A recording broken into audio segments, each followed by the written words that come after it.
El día de hoy hablaremos sobre qué es la globalización. Mi equipo está conformado por Irán Uribe, April Munguía, Litsi Carrión, Luz Jimena e Ingrid Fernanda.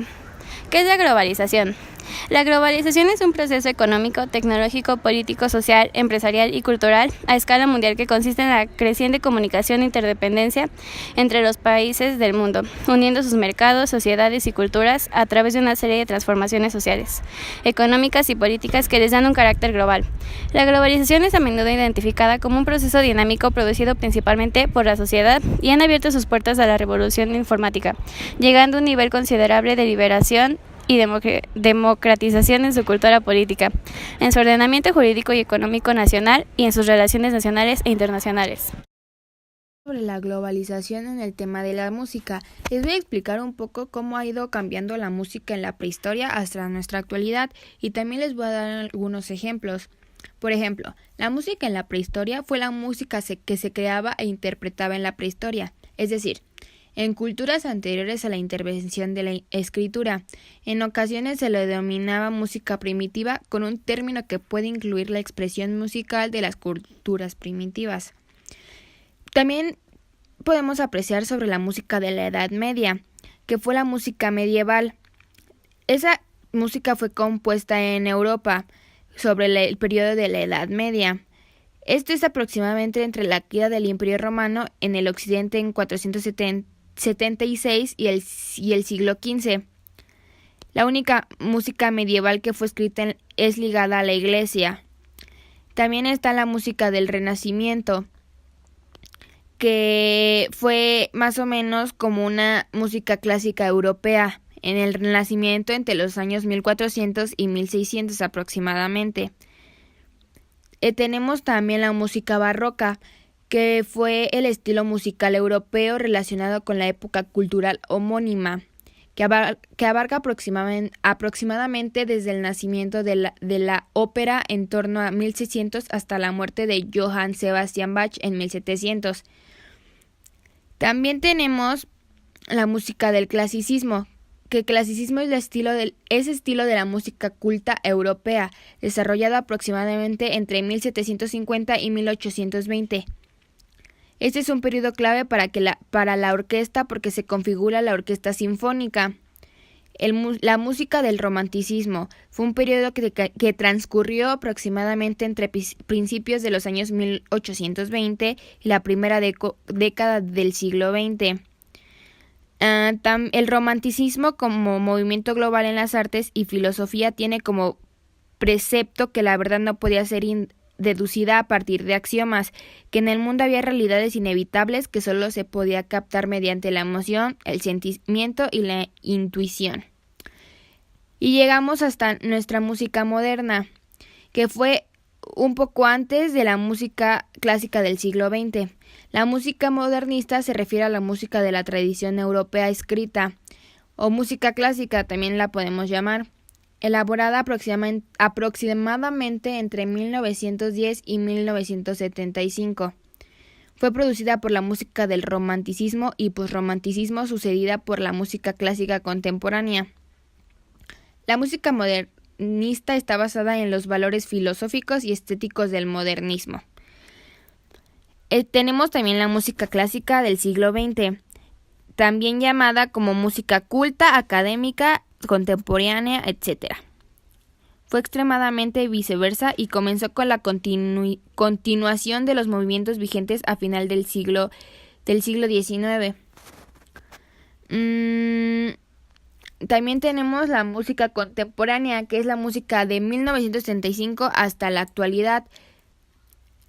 En teoría, el modernismo vuelve a la escuela dadaísta ejemplificada por Dutchman y al collage de música concreta, así como los experimentos con música electrónica de Edgar Verage y otros. No obstante, el posmodernismo defiende que este fue el modo primigenio de existencia humana, un buceo individual en el mar de producción del hombre. Esta fue como las músicas que más centradas en la historia y que nos ayudan a ir viendo cómo van cambiando y la importancia que tuvo la música en diferentes siglos. A continuación les pondré un video que tiene algunos cambios de los años en la música y en la vestimenta.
Tras el impacto de la globalización, a pesar de mantener su vigencia a través de ciertos artículos de lujo, es sustituido con ventaja por el modelo de virulencia, que aparece tras la generalización de la sociedad de consumo y el impacto de globalización económica y cultural. Por lo que respecta a la circulación planetaria de las modas, se ha podido apreciar que ésta se produce gracias al surgimiento de una nueva economía informacional y global. Este cambio ha traído consigo toda una serie de avances recientes en la producción textil y de confección, como la aparición de producción flexible, apoyada con el despliegue de nuevas tecnologías informáticas y el modelo Just-in-Time, que ha supuesto unas indiscutibles ventajas competitivas para el sistema de la moda en la actualidad. Otra de las ventajas se encuentra en los soportes mediáticos, donde los productos culturales o las modas circulan de forma global y en grandes cantidades como una red global. La difusión de las modas no existe como una fuerza o una idea abstracta, sino que materializada mediante las acciones de distintos agentes, y que se construye por interacción mutua entre todos ellos. Se ha podido constatar que la globalización del quehacer económico está acompañada de olas de transformación cultural, donde el yo moderno cada vez es más constante de sí mismo, lo que incluye la propia imagen y el poder actuar sobre ella. La vestimenta nos abre nuevas posibilidades de marcar el yo. La globalización cultural nos lleva hacia un nuevo individualismo multicultural. Se crea la posibilidad de compartir identidades. Y finalmente, cabe decir que la globalización hace un mundo global con una moda global que supera todas las barreras de clase y fronteras nacionales. La manera de pensar de los adolescentes ha cambiado en este siglo XXI, ya que incluso la vida cotidiana lo hizo. Anteriormente los niños o adolescentes solían divertirse afuera corriendo. En la actualidad, con la llegada de la tecnología, ya no existe esa convivencia, pues su pasatiempo es estar en las redes sociales que han influido bastante. Este siglo sin duda ha sido testigo de la globalización, ya que el mundo busca adaptarse a la nueva era, dejando atrás a los juegos tradicionales donde se convivían entre niños en los patios, para dar paso a una nueva era con la nueva tecnología. En conclusión, es importante este tema de la globalización, ya que es un proceso que ha ido tomando cada vez más fuerza. Los países desarrollados son los que han tenido avances en todo sentido, pero también los países subdesarrollados nos hemos beneficiado de todos estos avances que se han venido dando en el mundo. En este sentido, hay un común acuerdo en que el Internet, teléfonos celulares, cursos virtuales, entre otras cosas, hacen parte de este proceso de la globalización. Hoy en día ya se está hablando de un mercado común, de un mundo sin fronteras que hay que aprovechar, pero también es preocupante la estandarización de ciertos aspectos propios de cada país. Entonces, tendremos que preguntarnos, ¿cómo hablar de una cultura homogénea? La globalización tiene sus bondades, pero a la vez sus desventajas para los países pobres.